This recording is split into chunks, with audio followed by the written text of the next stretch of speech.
Hello everyone, welcome back two plus minus. I am Ankita. कैसे हैं आप लोग? एंड आई होप आप सबकी एग्ज़ाम की प्रिपरेशन भी काफ़ी अच्छे से चल रही होगी। चलिए अब आते हैं आज की क्लास के ऊपर। लास्ट क्लास में हमने टीजीटी सोशल साइंस के कुछ प्रीवियस ईयर क्वेश्चंस को डिस्कस किया था, तो आज हम उसी को कंटिन्यू करेंगे और कुछ फर्दर क्वेश्चंस को आज हम डिस्कस करेंगे। तो चलिए सीधा क्लास की तरफ चलते हैं और क्वेश्चंस को डिस्कस करते हैं। पहला क्वेश्चन देखते हैं आज की क्लास का। In which year the General Assembly has adopted the UN Convention on the Rights of the Child? यहाँ चाइल्ड की बात हो रही है। यूएन कन्वेंशन यहाँ हमारा क्या है? यूएन कन्वेंशन है यूनाइटेड नेशन। यूनाइटेड नेशन की जो जनरल असेंबली होती है, उन्होंने कौन से ईयर में राइट्स, जो चाइल्ड राइट्स थे, उनको अडॉप्ट किया था?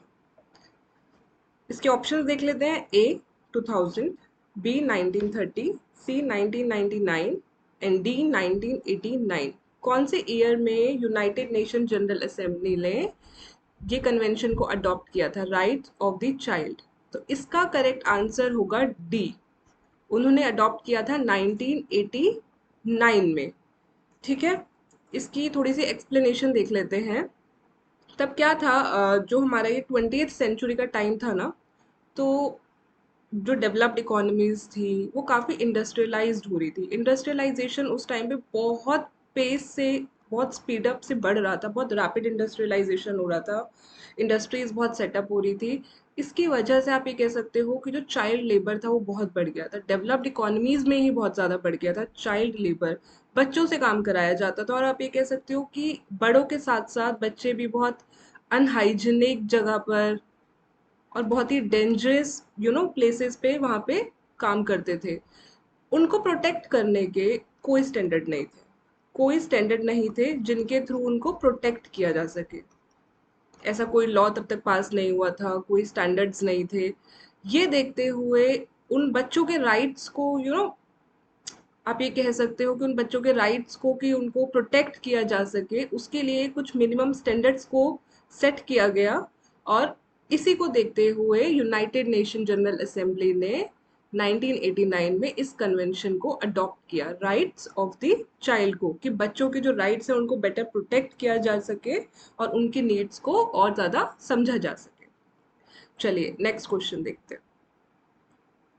By which article of the Constitution untouchability was removed by the Constitution? Untouchability का मतलब जो छुआछूत होते हैं, पहले बहुत हुआ करता था, फिर हमारे कुछ राइट्स आए, कुछ हमारी फंडामेंटल राइट्स आए, जिसके बाद एक आर्टिकल है हमारे कॉन्स्टिट्यूशन में जिसके थ्रू अनटचेबिलिटी को रिमूव कर दिया गया। पहले तो यही देख लो, जो ये अनटचेबिलिटी है ये कौन से राइट के अंदर आता है, हमारा कौन सा फंडामेंटल राइट है वो? फर्स्ट वाला जो हमारा फंडामेंटल राइट है उसके अंदर हमारा अनटचेबिलिटी आता है, हमें पता है।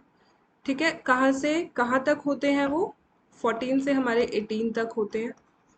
तो ये तो हमें यहीं से क्लियर हो गया कि अनटचेबिलिटी जो रिमूव हुआ है, हमारे कॉन्स्टिट्यूशन से हटाया गया है, वो आर्टिकल 14 से आर्टिकल 18 के अंदर ही कोई आर्टिकल होगा जिसके थ्रू अनटचेबिलिटी को हटाया गया है। क्लियर है इतना? तो दो ऑप्शन तो हमारे यहाँ से पहले ही कट हो गए जो नहीं हो सकते। तो या तो 14 आंसर होगा या फिर 17 आंसर होगा। चलिए इसका आंसर देखते हैं।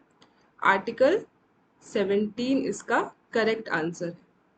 आर्टिकल 17 के थ्रू अनटचेबिलिटी को अबॉलिश किया गया। उसकी प्रैक्टिस को, उसके एनफोर्समेंट को किसी भी तरीके से अगर कोई अनटचेबिलिटी को प्रैक्टिस करेगा, किसी भी फॉर्म में करेगा, तो वो पनिशेबल है। क्लियर है?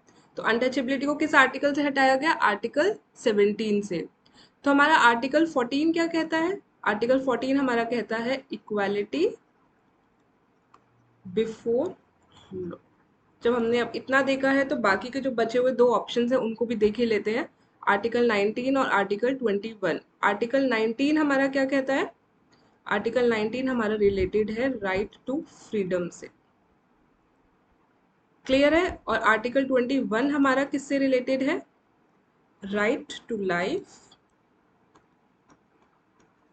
And right to personal liberty. Clear है? तो हमें ये चारों आर्टिकल क्लियर होने चाहिए। चारों आर्टिकल बहुत ज़्यादा इंपॉर्टेंट है, एग्जाम पॉइंट ऑफ व्यू से किसी पे भी क्वेश्चन उठ के आ सकता है। 14 हमारा equality before law and article 17 is related to untouchability, 19 right to freedom and 21 is related to right to life and right to personal liberty।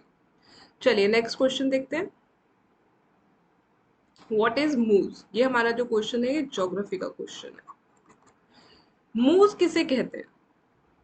Type of wind है, या टाइप ऑफ ग्लेशियर है, एक किसी टाइप का animal है, या फिर natural vegetation है?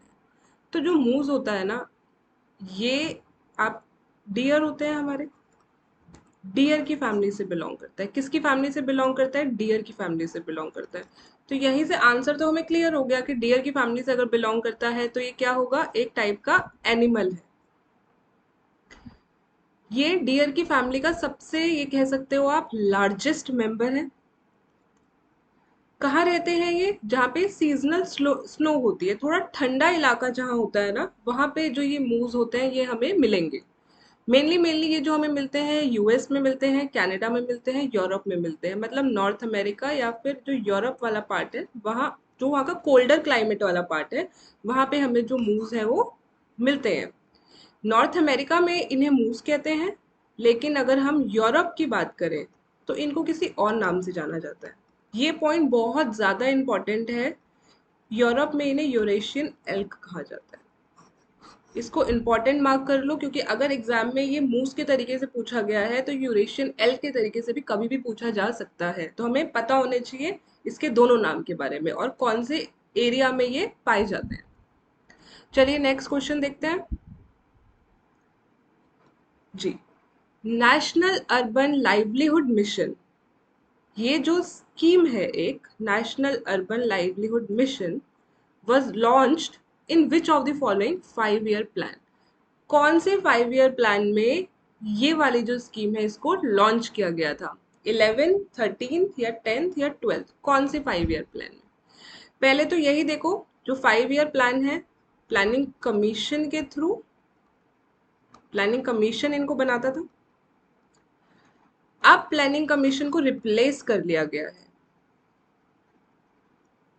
कौन सी ऑर्गेनाइजेशन ने इसे रिप्लेस किया है, ये आप मुझे जरूर बताना कमेंट बॉक्स में। कब किया है ये भी बताना, कि कौन सी ऑर्गेनाइजेशन ने प्लानिंग कमीशन को रिप्लेस कर लिया है, कब किया है, ये दोनों चीजें। ठीक है। लास्ट कौन सा प्लानिंग कमीशन आया था, ये भी, सॉरी, लास्ट कौन सा 5 year प्लान है? लास्ट 5 year प्लान गवर्नमेंट की तरफ से, प्लानिंग कमीशन की तरफ से कौन सा लॉन्च किया गया था? ये तीन चीजें आप जरूर बताइएगा। अब आते हैं क्वेश्चन के ऊपर कि जो नेशनल अर्बन लाइवलीहुड मिशन है ये कौन से 5 year प्लान में लॉन्च किया गया था? तो ये हमारा 12th 5 year प्लान में लॉन्च किया गया था। किस मिनिस्ट्री के अंडर इसे लॉन्च किया गया था? Ministry of housing and urban poverty elevation. इस मिनिस्ट्री के अंडर इस प्लान को लॉन्च किया गया था। 12th 5 year प्लान में किया गया था। हमारी एक एग्जिस्टिंग स्कीम उस टाइम पे चल रही थी, स्वर्ण जयंती शहरी रोजगार योजना। कौन सी स्कीम थी? स्वर्ण जयंती शहरी रोजगार योजना। इसको रिप्लेस करके ये वाला जो national urban livelihood mission plan है इसको लाया गया था। तो क्वेश्चन इस तरीके से भी आ सकता है कि इस प्लान ने, इस मिशन ने कौन सी स्कीम को, कौन सी योजना को रिप्लेस किया है? तो स्वर्ण जयंती शहरी रोजगार योजना को रिप्लेस किया है। बेसिकली ये अर्बन पुअर जो थे उन पे इस स्कीम का फोकस है, जो अर्बन पुअर है, ठीक है, उनके स्किल डेवलपमेंट पर, उनको एम्प्लॉयमेंट प्रोवाइड करने पर, सेल्फ एम्प्लॉयमेंट भी आप कह सकते हो कि उनकी स्किल को डेवलप किया जाए कि विच लीड्स टू एम्प्लॉयमेंट, और इनको इजीली क्रेडिट मिले जिससे वो अपने जो उनके वेंचर्स हैं, अपने जो वो काम करना चाहते हैं वो स्टार्ट कर सके। चलिए नेक्स्ट क्वेश्चन देखते हैं। Which of the following mountain range, या माउंटेन रेंज की हम बात कर रहे हैं, इज इन महाराष्ट्र। 4 रेंज आपको ऑप्शंस में गिवन है, इसमें से हमें ये बताना है कि महाराष्ट्र में कौन सी है। एबोर, बेरल, दालमा या बमनौली रेंज। तो महाराष्ट्र में है हमारी डी, बमनौली रेंज जो है वो हमारी कहाँ पे है? महाराष्ट्र में। बाकी की 3 भी देख लेते हैं कहाँ पर है। जो एबॉर है ये हमारी अरुणाचल प्रदेश में है। जो बेरेल है ये कहाँ पे है, ये असम में है। और दालमा कहाँ पे है, झारखंड में। इनमें से कोई भी कभी भी एग्जाम में उठ के आ सकती है कि एबॉर रेंज कहाँ पर है या असम की रेंज इन चारों में से बताओ कौन सी है, इस तरीके से भी तो हमें ये सारी पता होनी चाहिए। चलिए नेक्स्ट क्वेश्चन को देखते हैं। When was the survey of India established? हमारे इंडिया में जो सर्वे ऑफ इंडिया था ये कब स्टैब्लिश किया गया, कौन से ईयर में इसको स्टैब्लिश किया गया? 1864 में, 1764 में, 1767 या 1867? कौन से ईयर में सर्वे ऑफ इंडिया को स्टैब्लिश किया गया था? तो इसका करेक्ट आंसर है सी। 1767 में जो सर्वे ऑफ इंडिया था उसको स्टैब्लिश किया गया। ये है क्या बेसिकली, ये एक मैपिंग ऑर्गेनाइजेशन। आप ये कह सकते हो कि एक मैपिंग एजेंसी है कि इंडिया के जितने भी डोमेन है हर चीज को पूरा ठीक से मैप्ड करना, अपने इंक्लूड करना उसमें पूरा अच्छे से, जितने भी कंट्री के हमारे डोमेन है उनको एक्सप्लोर करना, फिर उनको मैप्ड करना। उसके लिए ये सर्वे स्टैब्लिश किया गया था। क्लियर है? कौन से डिपार्टमेंट के अंडर इसको स्टैब्लिश किया था? Department of science and technology के अंडर इसको स्टैब्लिश किया था। बहुत पुराना है, आप देख रहे हो 1767 में ये स्टैब्लिश हुआ था। So let's move on to the next question now. हाँ, एक्सपैंड टीडीपीएस, इसमें हमसे इसकी फुल फॉर्म पूछी है। सी, ऐसे क्वेश्चंस आपको एग्जाम में बहुत देखने को मिलेंगे, कम से कम 2 से 3, इससे भी ज्यादा भी हो सकते हैं। ऐसे क्वेश्चंस आते हैं जिनमें आपको एक टर्म दिया हुआ होगा और आपसे उसकी फुल फॉर्म पूछी हुई होगी। तो कुछ इंपॉर्टेंट टर्म्स की फुल फॉर्म तो हमें याद करके रखनी ही रखनी है। आएंगी आएंगी 2-3 क्वेश्चन इस टाइप से आते ही आते हैं। यहाँ हमसे किसकी पूछी गई है? टीपीडीएस की पूछी गई है।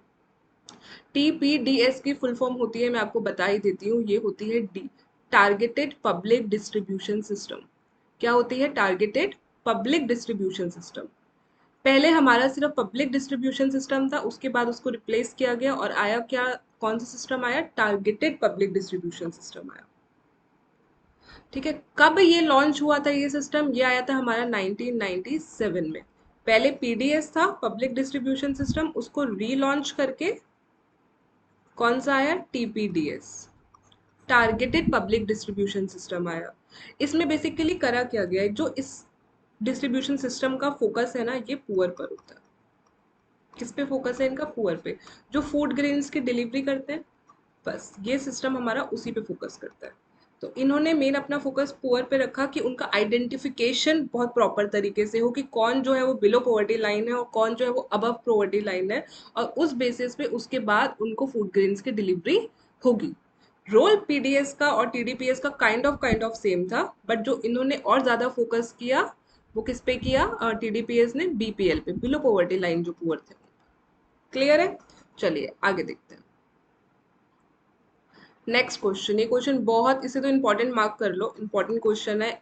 इस एग्जाम में भी आया हुआ है, उसके बाद बहुत एग्जाम्स में आता है, मैंने इसे यूजीसी नेट के एग्जाम में भी देखा हुआ है। ये क्वेश्चन हमसे काफी बार पूछा जा चुका है। Prasar Bharati came into existence in, Prasar Bharati की एग्जिस्टेंस, प्रसार भारती कब आया था? 1994, 1997, 1999 या फिर 1991? कब आया था प्रसार भारती? तो प्रसार भारती हमारा आया था 1997 में। तो इसका ऑप्शन बी करेक्ट है। सबसे बड़ी ब्रॉडकास्टिंग एजेंसी है हमारी कंट्री की, headquartered in new Delhi. Actually था क्या, अगर हम उस टाइम की बात करें इसके लॉन्च होने से पहले की, तो जो भी मीडिया एजेंसीज थी, दूरदर्शन था या जो भी था, वो ऑलमोस्ट एक तरीके से आप कह सकते हो गवर्नमेंट के लिए काम करता था, मिनिस्ट्री के अंदर था। जो ministry of information and broadcasting है उसके अंडर था, तो गवर्नमेंट के लिए ही काम करता था। तो तब वहां पे एक नीड रियलाइज हुई कि जो मीडिया है वो एक ऑटोनॉमस बॉडी होना चाहिए, है ना, अनबायस्ड एक ऑटोनॉमस बॉडी होना चाहिए। तब पार्लियामेंट ने एक एक्ट के थ्रू प्रसार भारती को लॉन्च किया। 1997 में आया ये एक्ट, प्रसार भारती एक्ट आया था, उसके बाद हमारा प्रसार भारती लॉन्च हुआ था, तो 1997 में हुआ था। प्रसार भारती के अंदर दोनों चीजें आई। दूरदर्शन भी प्रसार भारती के अंदर हुआ और ऑल इंडिया रेडियो, जो कि ये दोनों पहले हमारे ministry of information and broadcasting के अंदर आते थे, बट अब इसे एक ऑटोनॉमस बॉडी बनाया प्रसार भारती के अंडर। क्लियर है? चलिए नेक्स्ट क्वेश्चन देखते हैं। What is khamsin? ये भी हमारा एक ज्योग्राफी का क्वेश्चन है कि खामसीन क्या होता है। एक एयर मास है, लोकल विंड है, प्रेसिपिटेशन है, या ट्रॉपिकल मॉनसून क्लाइमेट है? तो मैं आपको इसका आंसर ही बता देती हूँ। जो खामसीन होता है वो एक लोकल विंड होती है। जो लोकल हवाएं होती हैं उसको हम खामसीन कहते हैं। कौन से रीजन में ये हवाएं जो मेनली हैं ये ब्लो करती हैं? ये करती हैं इजिप्ट या फिर रेड सी के ऊपर। तो खामसीन कौन से रीजन के ऊपर ब्लो करती है? जो खामसीन वाली विंड होती है इजिप्ट के ऊपर। बेसिकली जो ये हवाएं होती है ना बहुत गर्म और ड्राई होती हैं, बहुत डस्टी होती हैं, और कौन से रीजन के ऊपर ब्लो करती है? इजिप्ट के ऊपर। चलिए नेक्स्ट क्वेश्चन देखते हैं। I am in favour of a strong centre, who said these words? यहाँ पे जो सेंटर की बात हो रही है ना, ये सेंट्रल गवर्नमेंट की हो रही है। क्लियर है? किसकी बात हो रही है? सेंट्रल गवर्नमेंट की हो रही है। ये लाइन किसने कही कि मैं एक बहुत स्ट्रॉन्ग सेंट्रल गवर्नमेंट के फेवर में हूँ? मतलब वो एक बहुत स्ट्रॉन्ग सेंट्रल गवर्नमेंट चाहते थे। जवाहरलाल नेहरू ने कही है, सरदार वल्लभ भाई पटेल, डॉक्टर राजेंद्र प्रसाद, या बी आर अम्बेडकर? तो ये लाइन जो कही गई है ये तो कही तो बी आर अम्बेडकर जी ने है। अब बात आती है कि उन्होंने ये लाइन कही कब थी। देखो 1947 में हमारा इंडिया इंडिपेंडेंट हुआ, उसको इंडिपेंडेंस मिली, तभी पार्टीशन भी हुआ है हमारा, ये तो हमें पता है। अगर हम उससे पहले की बात करें तो हमारी कंट्री में बहुत राइट्स थे हो रहे थे, बहुत वायलेंस हो रहा था, बहुत हिंसा हो रही थी। ठीक है? इनको खत्म करने के लिए बेसिकली आप कह सकते हो, तो जब पार्टीशन हुआ उसके बाद हम बिल्कुल एक तरीके से अब इंडिपेंडेंट हो चुके थे। सारी रिस्ट्रिक्शंस जो थी वो सब हट चुकी थी, ये तो हमें पता है। सारा जो भी पॉलिटिकल प्रेशर था, जो मिशंस थे वो सब खत्म हो चुके थे। तब बी आर अम्बेडकर ने ये लाइन बोली थी कि मैं एक बहुत स्ट्रांग सेंट्रल गवर्नमेंट के फेवर में हूँ, क्योंकि जितने राइट्स हो रहे हैं या जितनी वायलेंस हो रही है जो नेशन को एक तरीके से खराब कर रही है और तोड़ रही है, उसको एक सेंट्रल गवर्नमेंट, अगर एक स्ट्रांग सेंट्रल गवर्नमेंट रहेगी, वही उसको बचा सकती है और हमारी कंट्री में एक यूनिटी और एक हार्मनी लेके आ सकती है। क्लियर है? चलिए अब आते हैं नेक्स्ट क्वेश्चन के ऊपर। When was popular movement started in Nepal? Nepal में एक बहुत पॉपुलर मूवमेंट स्टार्ट हुआ था, कब हुआ था? मार्च 1990 में हुआ था, फरवरी 2006 में हुआ था, मार्च 2005, या अप्रैल 2006? तो ये जो मूवमेंट स्टार्ट हुआ था ये तो मैं आपको बता देती हूँ, हुआ तो था ये अप्रैल 2006 में। अब ये मूवमेंट था क्या? बेसिकली ये मूवमेंट था, वहाँ के लोगों ने स्टार्ट किया था कि उनको उनकी कंट्री में डेमोक्रेसी चाहिए, एक इलेक्टेड गवर्नमेंट चाहिए।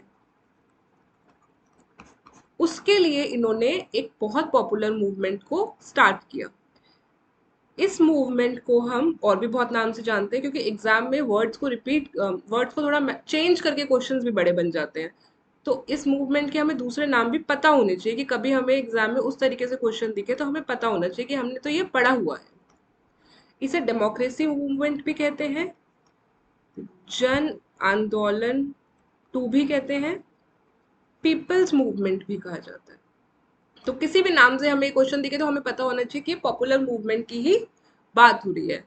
नेपाल में 2000 जो ये 2006 तक जब ये मूवमेंट स्टार्ट हुआ, मोनार्क सिस्टम चलता था।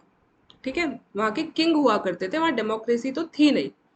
तो इसके लिए वहाँ लोगों ने देख के बहुत ज़्यादा, उनकी एक डिमांड थी कि हमें डेमोक्रेसी चाहिए हमारी कंट्री में, तो उन्होंने इस मूवमेंट को स्टार्ट किया। बेसिकली जो ये मूवमेंट है ना, ये 1990 में स्टार्ट हो चुका था। ऐसा नहीं है 2006 में स्टार्ट हुआ, 1990 में ही ये जो मूवमेंट से, ये मूवमेंट हमारा जो अगर हम बात कर रहे हैं, डेमोक्रेसी मूवमेंट 2006 में स्टार्ट हुआ, लेकिन जो एक लोगों की डिमांड थी कि हमें डेमोक्रेसी चाहिए, अब इलेक्टेड गवर्नमेंट चाहिए, वो 1990 से दिखनी वहां पे स्टार्ट हो गई थी। इसलिए वहां पे फेब्रवरी 18 1990 को क्या मनाया जाता है? डेमोक्रेसी डे भी मनाया जाता है। 1990 से लोगों की डिमांड स्टार्ट हो गई थी कि अब तो हमें एक इलेक्टेड गवर्नमेंट चाहिए।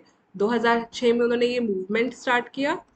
2008 में जाके वहां पे मोनार्क का रोल खत्म हुआ और डेमोक्रेसी आई, 2008 में आई।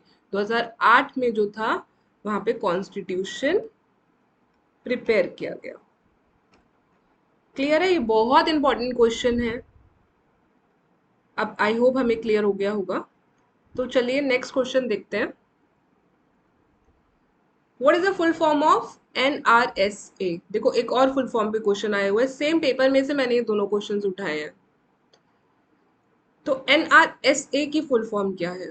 Non religious and secular association, national remote sensing agency, national remote sensing association, या फिर national research and science agency.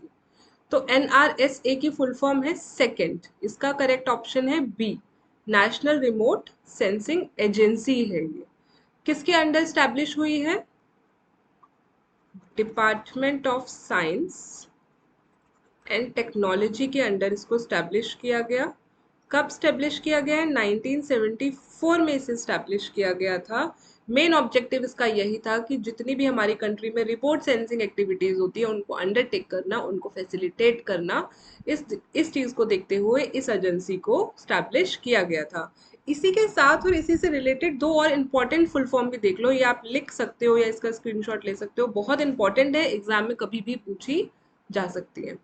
एक तो है ASDM, aerial services and digital mapping, and the second one is RRSC, which is regional remote sensing centre. ये दोनों full form भी कभी भी पूछी जा सकती हैं, बहुत इंपॉर्टेंट है, इनको भी याद करके जाना। So next question, sash is the type of a glacier, natural vegetation, a current, a wave. मैंने एक चीज बहुत नोटिस करी है, जो ज्योग्राफी के मेन क्वेश्चंस है ना वो इसी टाइप से हैं कि हमें कोई टर्म दिया हुआ है और हमसे पूछा गया कि वो है क्या, वो कोई विंड है, कोई वेव है, कोई रेंज का नाम है क्या बेसिकली। तो ये क्वेश्चन भी हमारा इंपॉर्टेंट है कि sash is the type of. देखो होता क्या है, आप लोगों ने नोटिस किया होगा कि बाथ टब में या फिर एक पूल में जब पानी होता है तो उसमें ऐसे ऐसे एक वेव क्रिएट होती है, एक वेव क्रिएट होती है ना। कोई एटमॉस्फेरिक प्रेशर आता है या कोई हवा का बहुत तेज झोंका आया तो उस वजह से पानी में एक वेव क्रिएट होती है कि एकदम से पानी उछलता है और फिर नीचे जाता है, और बहुत टाइम लगता है उसके बाद पानी को स्टेबल होने में। ऐसे ऐसे जो वेव्स हैं वो चलती रहती है। तो आंसर तो हमारा ये क्लियर हो ही गया कि जो सेश का आंसर है वो है अ वेव। ये एक वेव होती है, जो पानी में एक वेव होती है, पानी एकदम से स्प्लैश होता है ऊपर की तरफ फिर नीचे जाता है, एक तरीके से एक वेव बनती है। इस फिनोमिना को ही हम क्या कहते हैं? सेश कहते हैं। चलिए नेक्स्ट क्वेश्चन देखते हैं। Which of the following is the first corporatized port of India? First corporatized port हमसे पूछा गया है इंडिया का। कॉर्पोरेटाइज्ड का मतलब बेसिकली ये होता है कि कोई लीगल स्ट्रक्चर में चेंज आ गया है उस पोर्ट के। तो पहला कौन सा था? एनॉर पोर्ट, पारादीप, कंडला या तुतिकोरिन? तो इसका आंसर तो है एनॉर पोर्ट। ठीक है, सबसे पहला कॉर्पोरेटाइज पोर्ट था ये हमारे इंडिया का। इसको कामाराजर पोर्ट लिमिटेड भी कहा जाता है, चेन्नई के पास ये लोकेटेड है। 12th मेजर पोर्ट है हमारी कंट्री का। ठीक है, और एक और बहुत बहुत इंपॉर्टेंट पॉइंट है इस पोर्ट से लेके कि ये पहला ऐसा पोर्ट है जो एक as a public company registered हुआ है। तो अगर क्वेश्चन इस तरीके से भी आए कि कौन सा पहला पोर्ट है हमारी इंडिया का जो as a public company registered हुआ है, तो उसका आंसर भी होगा एनॉर पोर्ट। क्लियर है? चलिए तो आज की क्लास का लास्ट क्वेश्चन देखते हैं। Which of these is not correctly matched? Bolivia, ये ऑर्गेनाइजेशन के नाम है और ये उनके रीजन्स है। फेडेकॉर इन बोलिविया, बैमसेफ इन यूएसए, या नन ऑफ दीज, इनमें से कोई भी नहीं, या फिर एसपी ऑर्गेनाइजेशन इन नेपाल। करेक्टली मैच्ड नहीं है। अगर आप लोगों ने इससे प्रीवियस वाली क्लास देखी हुई है, नहीं भी देखी है तो आप जाके ज़रूर देखिएगा, उसमें भी बहुत इंपॉर्टेंट क्वेश्चंस हमने डिस्कस किए थे। उसमें हमने इससे रिलेटेड एक क्वेश्चन डिस्कस ऑलरेडी किया हुआ है। वहाँ पे कुछ क्वेश्चन था, एक कुछ ऑर्गेनाइजेशन के नाम थे, हमें ये बताना था कि यूनाइटेड नेशन की वो कौन सी ऑर्गेनाइजेशन नहीं है। तो वहाँ पे एक ऑप्शन में था बेमसेफ, तो हमने बेमसेफ के बारे में थोड़ा डिटेल में तब डिस्कस किया था। तो बेमसेफ जो है वो यूएसए की ऑर्गेनाइजेशन नहीं है, वो इंडिया की ऑर्गेनाइजेशन। तो इसका करेक्ट आंसर क्या होगा? बी, क्योंकि हमसे इनकरेक्ट पूछा था ना कि कौन सा करेक्टली मैच्ड नहीं है। तो बेमसेफ हमारा करेक्टली मैच्ड नहीं है, वो इंडिया में है, तो इसका करेक्ट आंसर हो जाएगा बी। ठीक है, एक और ऑर्गेनाइजेशन यहाँ पे दी हुई है फेडेको, और ये बहुत इंपॉर्टेंट ऑर्गेनाइजेशन है। तो हमें पता होना चाहिए कि ये बोलिविया में किसके लिए ये सेटअप करी गई थी। किस बेसिकली क्या था वहाँ पर कि गवर्नमेंट ने क्या किया था, वाटर रिसोर्सेज जो थे उनको प्राइवेटाइज कर दिया था। तब यहाँ वहाँ के जो ह्यूमन राइट एक्टिविस्ट थे, जो लेबर थे, उन्होंने उसके खिलाफ आवाज़ उठाई और इस ऑर्गेनाइजेशन ये फॉर्म हुई तब जाके, क्योंकि वो लोग चाहते थे कि जो गवर्नमेंट है जिसने वाटर रिसोर्सेज को प्राइवेटाइज किया है वो उसको खत्म कर दे। क्लियर है? बोलिविया में ये ऑर्गेनाइजेशन सेटअप हुई थी, बहुत इंपॉर्टेंट पॉइंट है। तो इसी के साथ हम आज की अपनी इस क्लास को एंड करते हैं। नेक्स्ट में हम और कुछ क्वेश्चंस जो प्रीवियस ईयर के हैं वो डिस्कस करेंगे। काफ़ी इंपॉर्टेंट क्वेश्चन हो जाते हैं क्योंकि यहाँ से हमें थोड़ा टॉपिक्स का भी आइडिया लगता है। So thank you so much for watching this video.